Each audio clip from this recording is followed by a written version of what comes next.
Have you ever wondered why soft girl life, pastels, cozy cafes, slow morning, and self-care is all over Sweden and Denmark and even the US, but not Germany? Here, seriousness beats friendliness, logic beats warmth, and hardness beats softness most of the time. If you try to live a soft girl life here, the system, the mentality, and even social interactions will push back.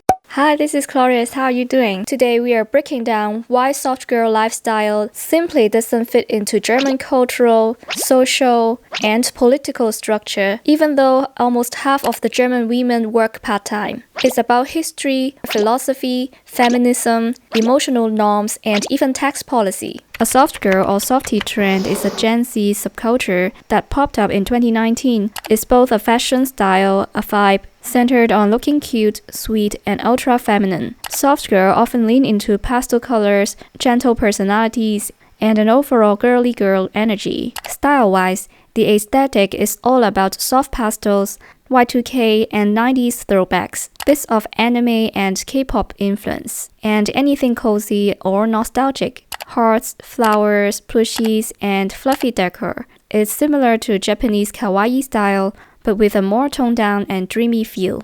In Sweden specifically, a survey found that about 14% of girls identifying themselves as soft girl. In Germany, softness is not neutral. It can also sometimes be interpreted as weakness, is a Realitätsfan, unrealistic, lazy, and a privileged fantasy. In fact, German women work less, but they are not soft girls. Here's the paradox that confuses foreigners. Almost half of German women work part-time. That's way more than Sweden and Denmark. So logically, shouldn't Germany be a soft girl paradise? But here's the twist. German part-time work is not soft, not leisure, not self-care, and not a lifestyle. It's almost a survival mechanism. It forced compromise between limited childcare, the breadwinner system, employers who don't accommodate flexibility. So while German women technically work fewer hours, it doesn't translate into freedom or softness. It translates into more unpaid labor, more responsibility, and less mental rest. In short, German part-time is not soft, it's overloaded. And second, Germany's system rewards the breadwinner model. To understand why soft girl life doesn't land in Germany, we have to look at one villain: Ehegatten splitting. Germany has a strong tax incentives for married couples, especially when spouses have unequal incomes. Unmarried people got fewer advantages. Okay, that's me. To be honest, that's something that I feel living here from time to time, especially with the tax and welfare system. However, Sweden and Denmark mainly tax individuals, so marriage has limited impact on overall tax burden. Germany's tax system literally rewards one full-time worker plus one part-time or stay-at-home partner. It was designed in the 1950s. The ideal household was a man earning money and a woman running the home. And that cultural memory is still alive. When a woman works part-time in Germany, the society didn't read it as soft living or aesthetic self-care. It reads it as sacrifice for the family, duty, and responsibility. In Germany, if you don't have a full-time job, you are useful only if you are a mother or doing necessary housework. The idea of reducing work is just to enjoy life. In Germany, that sounds a bit suspicious. It triggers the deepest moral reflex in German culture. Don't be lazy. So number 3, performance culture. Leistungsgesellschaft. Germany sees itself as a performance society. That makes me think of the motto I saw in Auschwitz in Poland when I was visiting the concentration camp. It says, Arbeit macht frei. At the first glance, the meaning just doesn't make sense to me. In my hometown, Hong Kong, we say something very mean to tease people working very hard but not smart. When someone says, I'm hardworking, some other mean people might say, 啲牛夠勤力啦. It literally means cows are hardworking enough, but they don't get rich. Now, when I rethink about it, with more understanding of German mentality, I can see why they put that sentence there. Because here, a person's value is tied to efficiency, reliability, and productivity. So the soft girl mindset, slowing down, enjoying small pleasures, self-care first, feels almost morally wrong. But for soft girls, they are openly proud of their softness. They romanticize leisure. They celebrate non-productivity. In Denmark or Sweden, this is harmony. And then reason number 4 is the emotional style clash. Another difference is that Germany has a cultural norm of public seriousness. Therefore, being soft, gentle, emotional, or vulnerable online can be seen as childish, attention-seeking. Those are pretty negative connotations. Meanwhile, Nordic cultures encourage emotional balance and softness. We can see, for example, in Sweden, lagom means just enough and balanced living. Also in Denmark, people celebrate coziness, comfort, and ease, and they have this word hygge that institutionalized softness. However, in Germany, people see softness in a little bit more suspicious way. It's not mainly about finances, but also about emotional norms. That German culture values seriousness.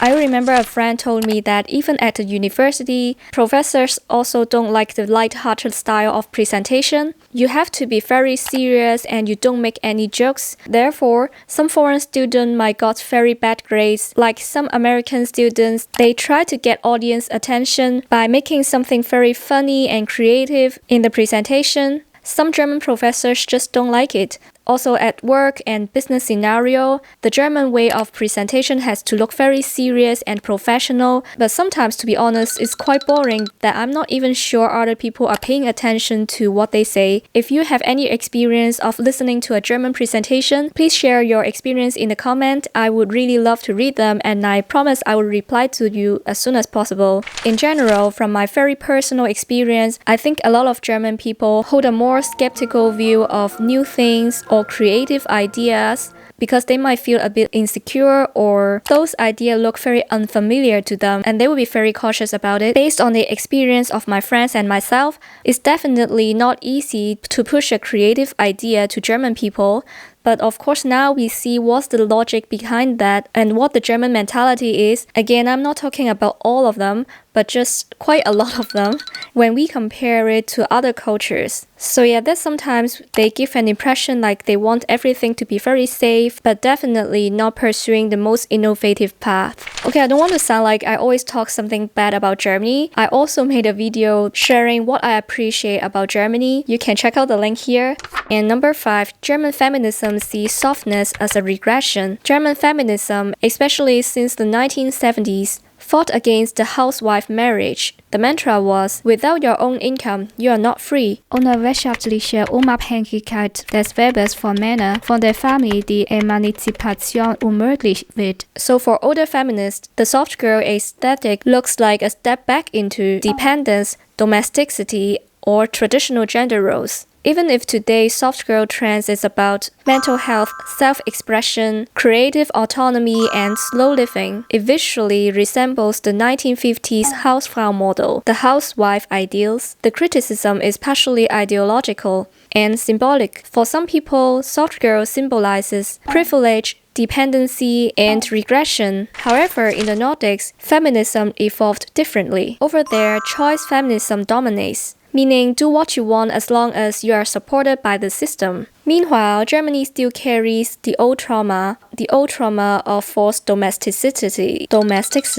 The other day, I watched Nara Smith's interview with Jay Shetty. She was born and raised in Germany, and she's just 23, still very young. Now she's living in the US with her husband and kids. When people look at her social media, a lot of people will label her as thread wife because she shared a lot of her daily life in a domestic scenario, like cooking, baking, taking care of kids. I think in the modern society these days, both men and women can be very dynamic. On social media, people only see part of their life and judge them based on that. And a lot of people would also judge her and label her as a thread wife, meaning traditional housewife in a negative way. In fact, loving cooking and baking or even performing traditional domestic duty is not anything wrong. We can't just put everything into dichotomy, such as either being a girl boss or thread wife. Women also don't necessarily have to do something that traditionally men would do in the gender norms to show that they are equal, or to prove that women are as strong as men. For me, I personally think that men and women are born biologically different. It shouldn't be like a competition, but it's more like we embrace what we have and we appreciate other people to do some nice things to us,